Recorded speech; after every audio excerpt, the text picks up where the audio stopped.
Good evening and welcome to the 16th episode of Leadership Conversations in the Development Sector. I am Anjali Patil. I work with Third Sector Partners as an associate partner.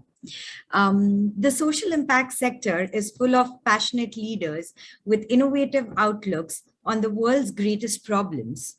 Our leadership conversations focus on the unique insights offered by these leaders as they share their experiences and move the development sector forward. Our host, GoBarefoot, is an interactive web portal dedicated to the social sector. It brings together individuals, NGOs, NPOs, and the CSR arms of organizations with the mandate of creating a one-stop information website for both networking and knowledge sharing. We are supported by Catalyst, an NGO which has been preparing young women for leadership roles to create equality in opportunities and bridge the gender gap. Also, Third Sector Partners, India's only executive search firm exclusively for the development sector. Our guest today is one of the leading lights in the development sector. I would like to extend a warm welcome to Srikanth Vishwanathan, CEO, Janaagraha Centre for Citizenship and Democracy. The organization is a Bangalore-based not-for-profit working towards the mission of transforming quality of life in India's cities and towns. Srikanth is one of India's leading practitioners of city governance reforms and municipal finance reforms, particularly on the application of systems thinking to reform agendas in cities. He works closely with senior leadership in union and the state government and constitutional bodies to shape and implement long-term reforms to municipal finance and city governance in India. He has been an associate member of the Institute of Chartered Accountants of India for 20 years and worked in banking and audit before joining Janaagraha in 2011. In conversation with Mr. Vishwanathan is Shital Kakkar Mehra, leadership expert and executive presence coach for CEOs. Shital has trained over 75,000 professionals across Asia and personally coached over 1,000 CXOs in the past 2 decades. She has conducted workshops for diverse organizations across Asia and has been invited as a speaker by leading B schools and professional associations. She's a best-selling author, and her latest best-selling book, Executive Presence, The Poise Formula for Leadership, is India's first research-based formula on the leadership skills. Shital is an active philanthropist and social entrepreneur.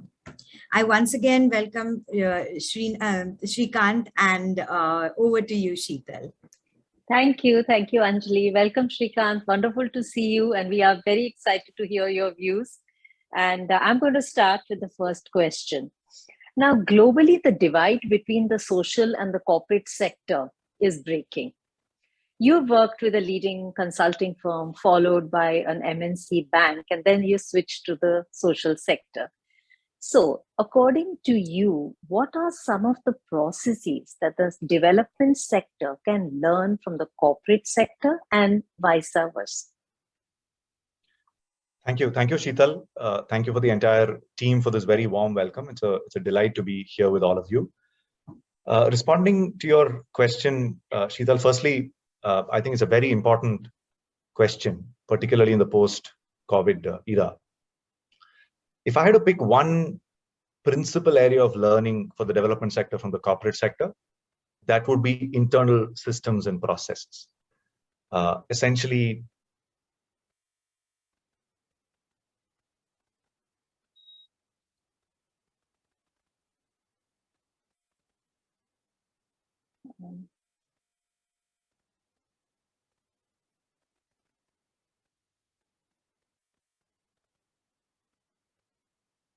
Srikanth, I think there's some Wi-Fi issue.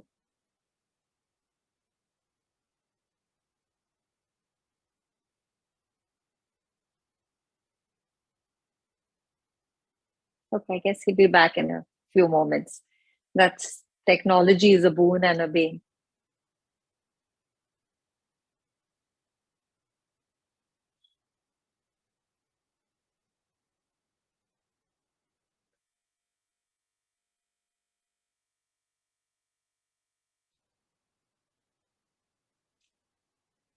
Okay, while we wait for Srikanth, yes, we have happy to share that this is our 16th episode of Leadership Conversations. Yes, Srikanth, good to have you back.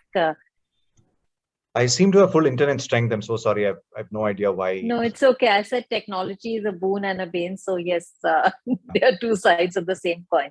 So yes, you were saying that one of the biggest learnings from the corporate sector has been.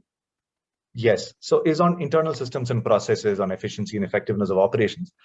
I have now spent equal number of years, not too many. There are far more experienced leaders in both sectors. I've spent about a decade in both the corporate sector and the development sector. And I can say with great conviction that there is a lot more than the corporate sector can learn from the development sector than vice versa. Particularly in three areas, the areas that I refer to as the 3 E's.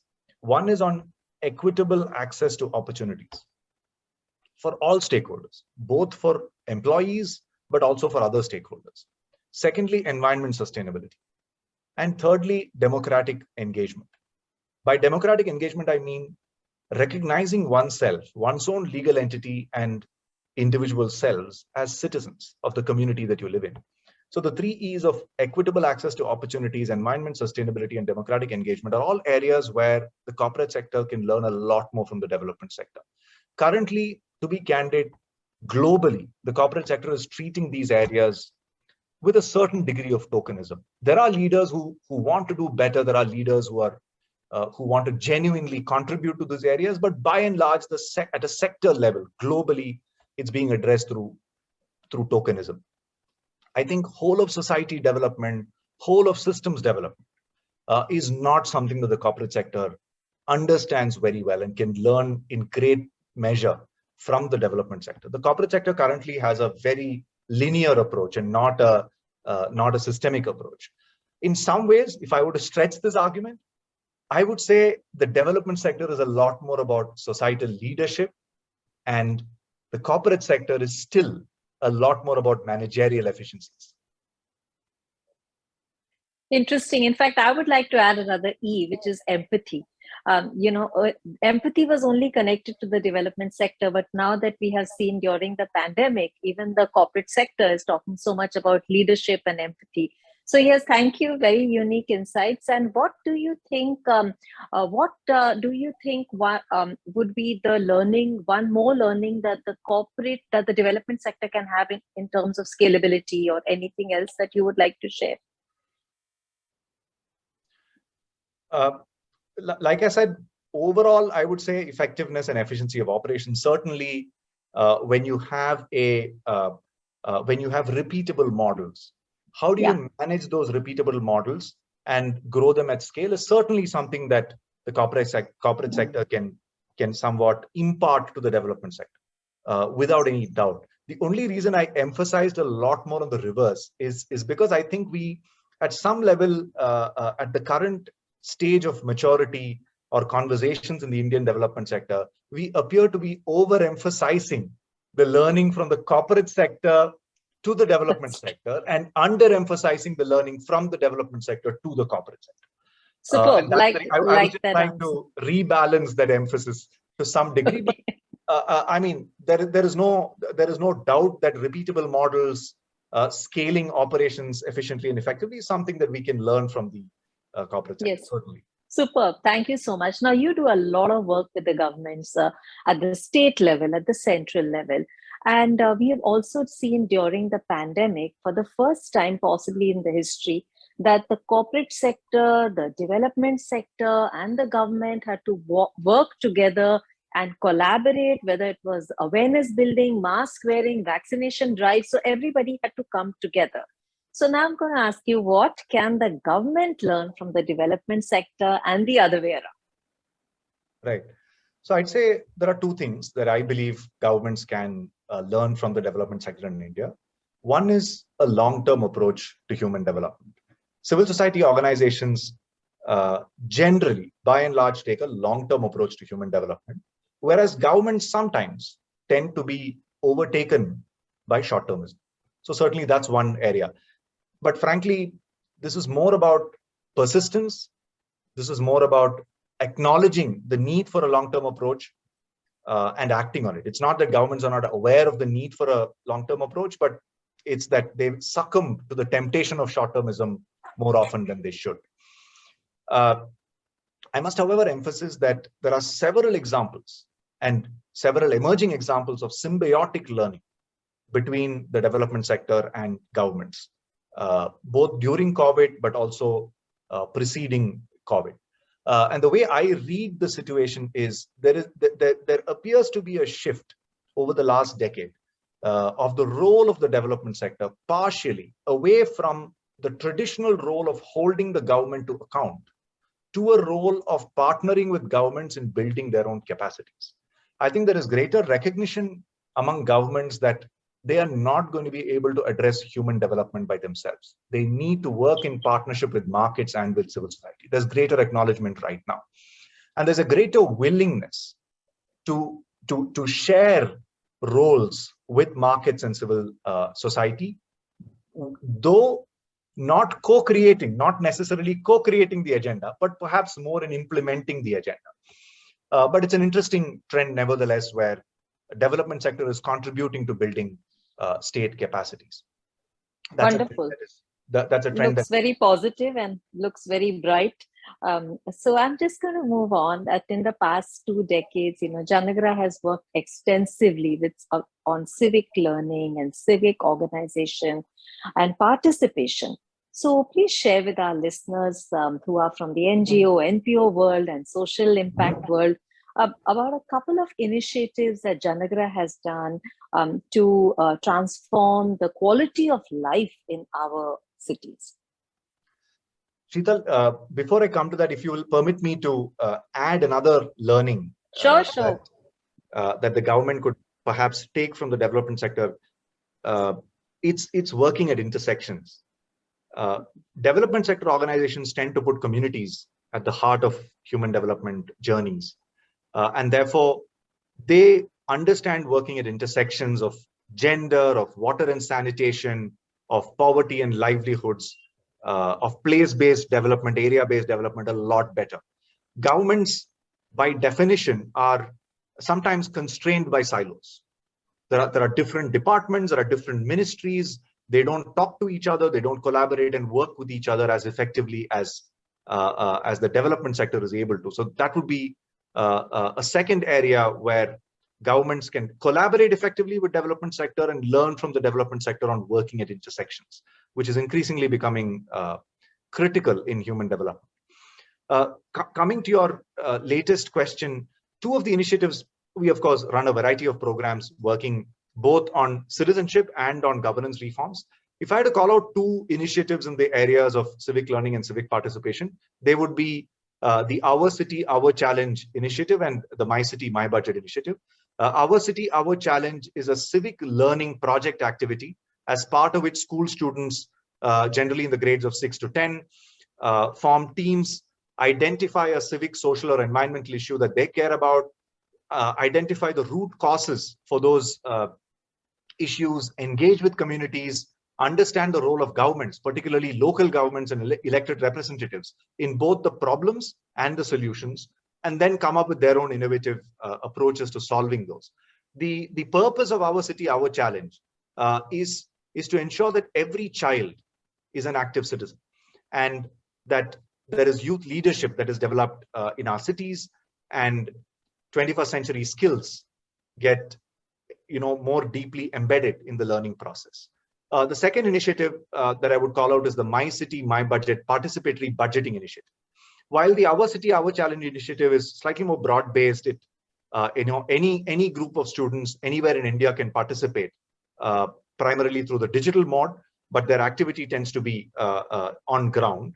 The My City, My Budget initiative presently is operating in a few cities, mainly Bangalore, as part of which close to 40 community groups have come together in partnership with the Municipal Corporation of Bangalore to take inputs from citizens on where they would like to see their municipal budgets spent in their own neighborhoods. This is a very powerful way of creating community ownership, of engaging communities in civic governance. We then collate all the inputs that come from citizens and communities, submit them to the municipality, and the municipality in turn allocates budgets for the works requested by citizens. We've been running this campaign for the last 6-7 years, and in the latest edition last year, in fact, we just concluded an edition this year, but in the last year's edition, the municipality set aside 60 lakhs for every ward in Bangalore for the first time in the history of the campaign. And we're looking forward to more such initiatives, both in Bangalore, but also scaling this initiative countrywide. Wonderful. Really inspiring to hear that. Now you mentioned about online. So now technology has been a big game changer even in this sector. So can you share some examples or some way that technology has helped the sector? I will, but I must confess that we are in very early stages. The development sector is quite nascent in adopting technology, in my view. Janaagraha has invested quite significantly in civic technology. We have a platform called ichangemycity.com, which seeks to connect citizens to elected representatives and ward level officials in their neighborhoods to deepen trust and engagement, and to complement initiatives in activating ward committees, which are essentially on-ground platforms. The largest manifestation of ichangemycity.com is the Swachhata mobile app, which is the official mobile app of the Swachh Bharat mission in cities of India. It's currently running in more than 3,000 cities. It has seen more than 50 million citizen transactions. More than 20 million citizens have downloaded the application. More than 10,000 municipal engineers are using it. However, like I mentioned, I think adoption of technology in the development sector in India is in very early stages. It's quite nascent. And so we are doing whatever best we can, but I don't think we have maximized or optimized utilization of technology. We are all hugely constrained both by expertise and by funding. Funding also plays a role in constraining expertise. I think there's a long way to go, but with very exciting possibilities in adoption of technology by the development sector. Superb. I'm going to move to the next set of questions, which are on leadership. Now, the development sector has significantly changed and evolved in the last couple of decades. So how has leadership evolved to rise up to this challenge? Shital, I must state upfront in a humble way that my own journey in the development sector has only been for 10 years, out of which I've been discharging this role for the last 5 years. From what I have seen, leadership in the development sector has evolved during this time with a great deal of openness, maturity, and pragmatism, but without diluting purpose or passion. Development sector organizations led by leaders in the sector are working in partnerships with governments, which may not have happened to the same degree earlier. They are exploring market models. They are very much open to social enterprises. They're exploring both hybrid models and market models for the cause of human development. They're embracing technology with greater openness, and they're also strengthening their own theories of change and strategies. So I think it's evolving well. It's evolving with, with a lot of pragmatism in that sense and openness. But a few areas that I think we may not have made as much progress is one in building stronger institutions, including developing the leadership bench in these organizations. And secondly, in forging partnerships and alliances. These are two areas where I think we can do a lot better in the years to come. To a great extent, I must reiterate that lack of patient capital has actually constrained both of these areas as well: institution building and partnerships and alliances. True. We are looking at now. There's a lot of conversation on collaborative philanthropy. So hopefully that would pick up in India as well. You had mentioned about talent and developing potential leaders and capability building. Now, you have a very interesting team and a large team. So please share with our listeners how you have proactively developed talent and developed potential leaders in your last 5 years in this role. Sure. Again, we are in fairly early stages, but I'll share one particular perspective that I have is that in this sector, I believe on-the-job training, on-the-job learning and experience beats all other forms of learning and development. I personally have focused a lot on exposing younger colleagues, next generation leaders in Janaagraha to policy advocacy with governments. That's an area that's fairly unique to the development sector. The exposure to the area of policy advocacy with governments is far more restricted in the private sector, whereas it's a lot more prevalent and possible in the development sector. So that's an area that I've focused, which is giving on-the-job experiences, learning experiences to younger colleagues and next generation leaders to work with governments. A lot of our work so far has been with bureaucrats, but we are increasingly expanding our work with elected councillors. And therefore, across both of these target stakeholder categories, we are quite excited about exposing a lot of our leaders to these interactions and engaging in fairly substantive policy advocacy agendas, which comes with thought leadership, which comes with the need to pound the pavement in conveying your point of view and persuading governments towards a certain policy standpoint, and in many cases, partnering with the government and supporting them in implementing that particular policy agenda. So this entire journey, I think, can be hugely transformative even at a personal level, besides, of course, lending several professional skills and competencies. The second area that I think we're beginning to do some good work is in giving them independence over their own budgets and teams. So wherever we are able to get visibility over funding and visibility over projects, say we have 2 to 3 year projects with governments, we are able to give a greater degree of managerial independence to the point of that becoming leadership to younger colleagues. This is again somewhat stands out from the private sector. There are areas in the private sector which have younger leaders, particularly in the startup world and technology, but by and large, larger organizations in the private sector tend to be more hierarchical, and you have several layers of management through which one rises. But in the development sector, given that our organizations, Janaagraha, we are a systems change organization, and typically systems change organizations tend to be somewhat lean. So we have the advantage of giving them these large responsibilities fairly early on in their career. But having said this, Shital, I must confess that there's a lot more that we need to do as Janaagraha and as the sector in exposing next generation leaders to cutting edge management development programs. From my own time in the private sector, you yourself have, I've been a beneficiary of your own program while at Standard Chartered Bank. But I must say that we had access to world-class programs and world-class learning experiences at frequent intervals, beginning from fairly nascent basic programs on decision-making, team management, delegation, time management, etc., but going all the way up to senior leadership programs. In the development sector, we don't have that luxury, and we don't have that array of possibilities yet. Both as Janaagraha as an organization and a sector, I think there's a lot more that we can do. That's one area where younger professionals may feel deprived, that when they make the switch from the corporate sector to the development sector, or when they make a choice of beginning their careers in the development sector, I think it's important we ensure that they don't miss out on these learning opportunities.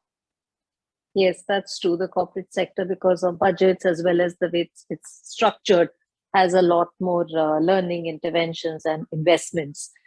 That's true. That's very interesting to note. Also, I would like to ask you that, COVID has been, of course, a big game changer as well during the pandemic. Leadership also has to change and evolve. Now, I know it's very difficult to make predictions, but according to you, how will leadership change in the post-COVID era?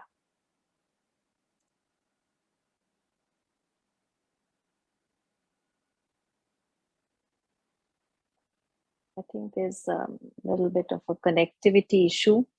So while we wait for Srikanth to come back, I'll just continue the train of thought that this is our 16th session in the development sector. All of them are recorded and they're available as podcasts as well as videos. You can watch them, learn from some of the leading lights in this and CEOs in the development sector, foundations, Indian, global, as well as leaders who are leading path-breaking initiatives in the sector.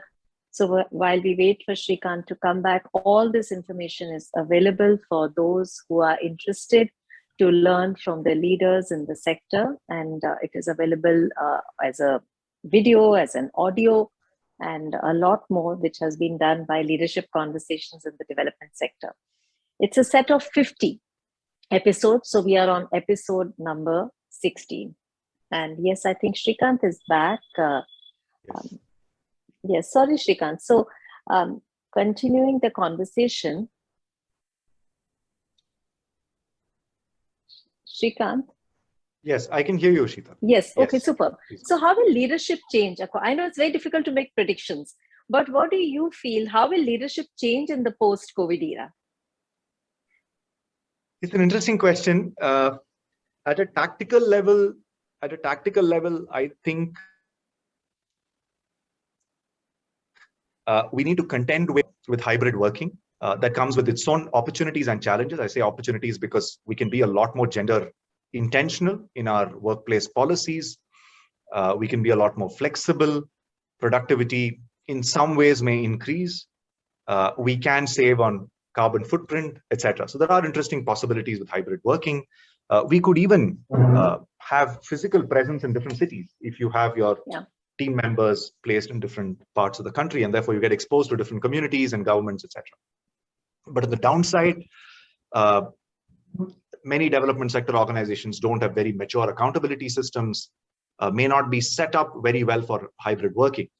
And the development sector requires a lot of brainstorming, collaboration, trust building, etc., which sometimes requires physical presence. So that could be a downside risk of this. And so leaders would need to contend with both the decisions and also the navigating through whatever decisions they choose to make. But at a strategic level, what I'm hoping for, I can't really say that it's playing out the way that we all thought it would, but what I'm hoping for is certainly greater degrees of partnerships between governments, markets, and civil society. I don't think that's happening enough. And I think we cannot surmount 21st century challenges without a partnership approach between organizations across these three sectors. Yeah. If this begins to take off, then you need leadership of a different kind, a leadership that's far more elevated, that's far more expansive and empathetic, as you mentioned in the beginning, and which also thinks whole of systems and whole of society. Too early to say that it is taking root. I don't believe it is yet taking root, but it's certainly something that I hope for. Superb. So I would request our listeners, if you have any questions for Srikanth, before I ask him the last question, please type it into the chat box or on the LinkedIn comment section, and our team will ask the question. So thank you. And finally, my last question to you is, we have a lot of young listeners who are either looking to cross over from the corporate sector or who are currently embarking on a career in the development sector and creating impact. So what is your one piece of advice to the rising stars of this sector on how they should manage their careers? That's a great question. I didn't realize you're going to ask me one piece of advice because I had listed 5 messages. But okay. I think it's a good thing. What is your 5 pieces of advice to? No, you can be. We would love to hear more. So yes, please share with us your 5 pieces of advice to the young professionals in this sector. I'll just probably headline the 5 and speak a little bit more about the one. The 5 that I have noted down, one is think whole of society and whole of systems. Don't just think one particular sector or think within one particular silo. Because it's about the whole of society and whole of systems. Second, practice what our co-founders at Janaagraha call urgent patience, and I'll come back and elaborate on that in a bit.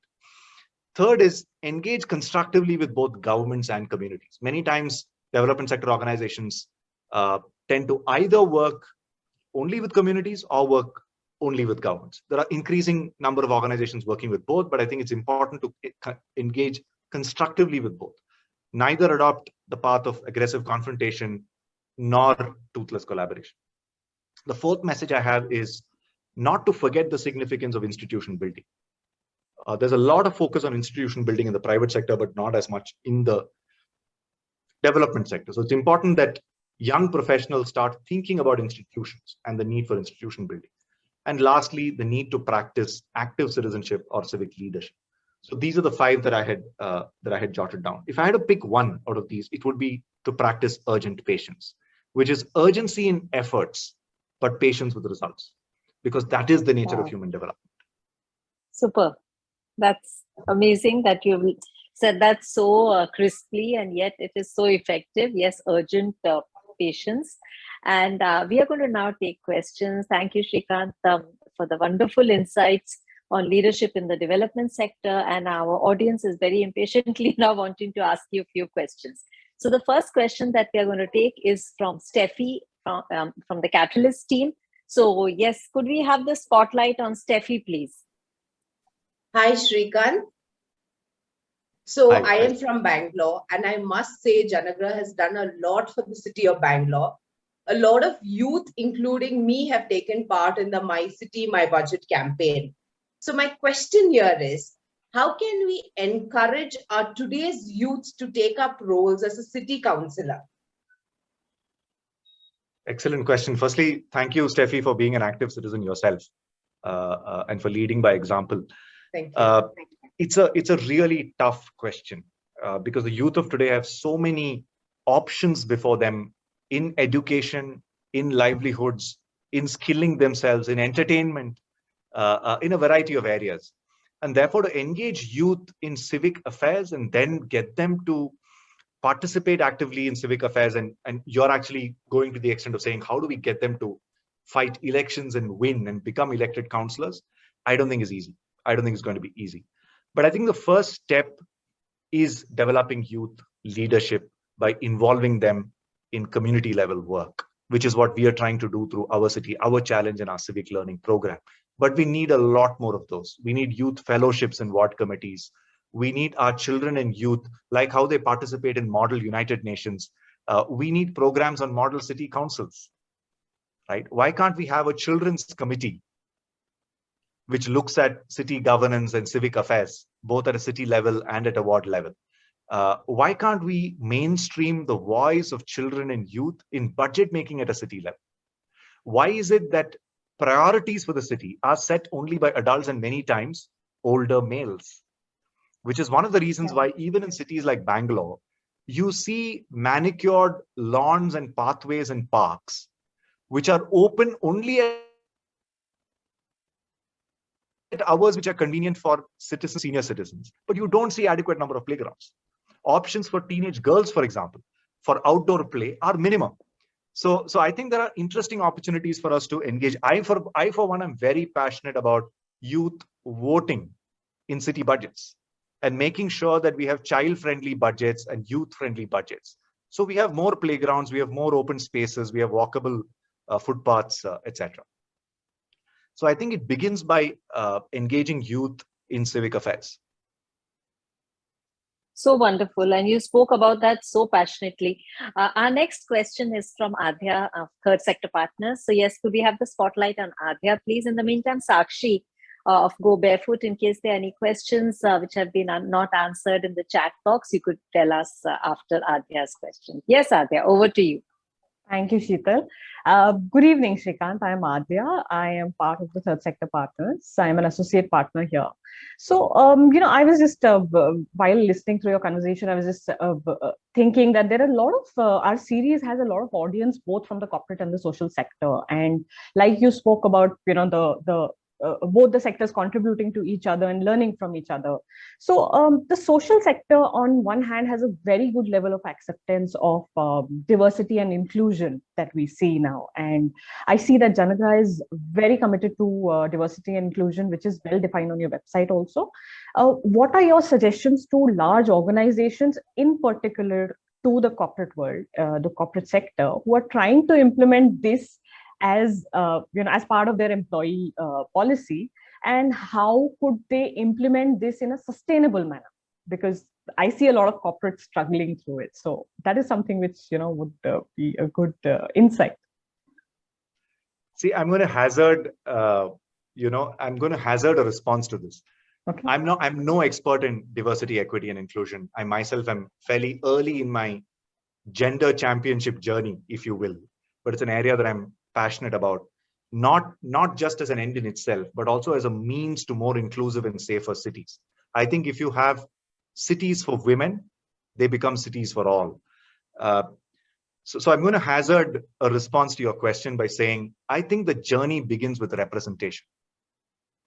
I feel the catalytic factor is representation. We need more women voices in decision-making at all levels, within a corporate and outside of it. And I would say the same thing with respect to our cities.